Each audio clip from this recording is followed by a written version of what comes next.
பால் இருக்காது தாய்மொழி பால் குழந்தை பிறந்தி வெட்டியிலே வைத்து ஆற்றிலே விட்டாரு.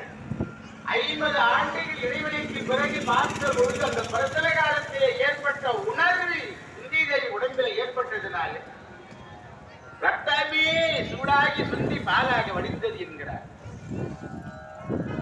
தங்க கிண்ணத்திலே கறந்து வையுங்கள் என்று கண்ணன் கொடுத்து ஒரு அறையில போய் ஒதுங்கி இருக்கிறார். நம்ம யாரு பாலை கறந்து வைத்து வந்தார்கள்.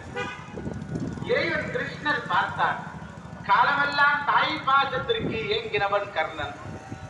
இந்த தாய் பால சாற்றா எங்க தாய் பேச்சு கேட்டு பாண்டவர் பக்கம் சென்று விடுவானோ நம்ம போட்ட கணக்கெல்லாம் நடக்காது.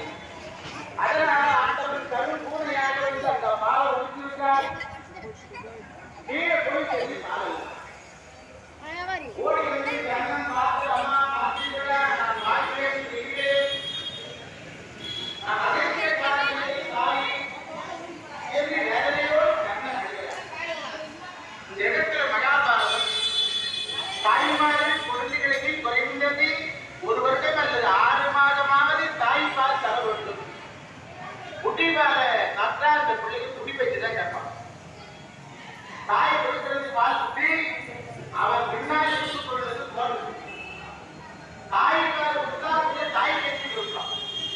அதனால எல்லாரும் தாய்ப்பால் கொடுக்கணுமா அந்த பாசத்தினாலே கட்சிமார்கள் என்று பாசத்தை தடை செய்வதற்கு பரமாக கொடுத்து விட்டார்.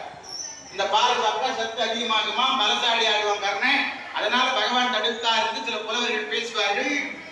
அந்த தாய்ப்பால் என்பது குழந்தைக்கு தான் சத்து தவிர வளர்ந்துட்டவரை மற்ற பச்சை காய்கறிகள் மற்ற உணவெல்லாம் சாப்பிடுறதுனால அந்த தாய்ப்பால் சத்து கிடையாது. ஆகையினால பாசத்தை தடை செய்யவே இறைவன் திட்டம் செய்தார்.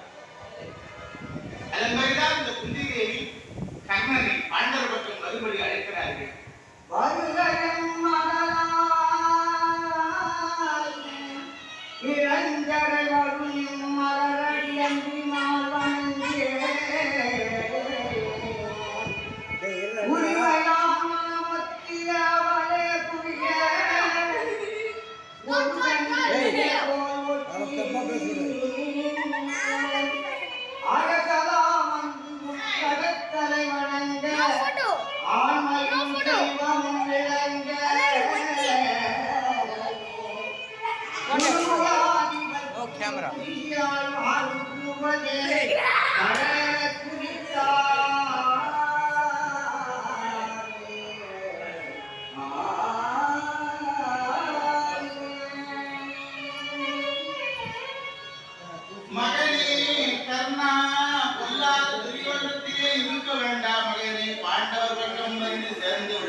நீ காலா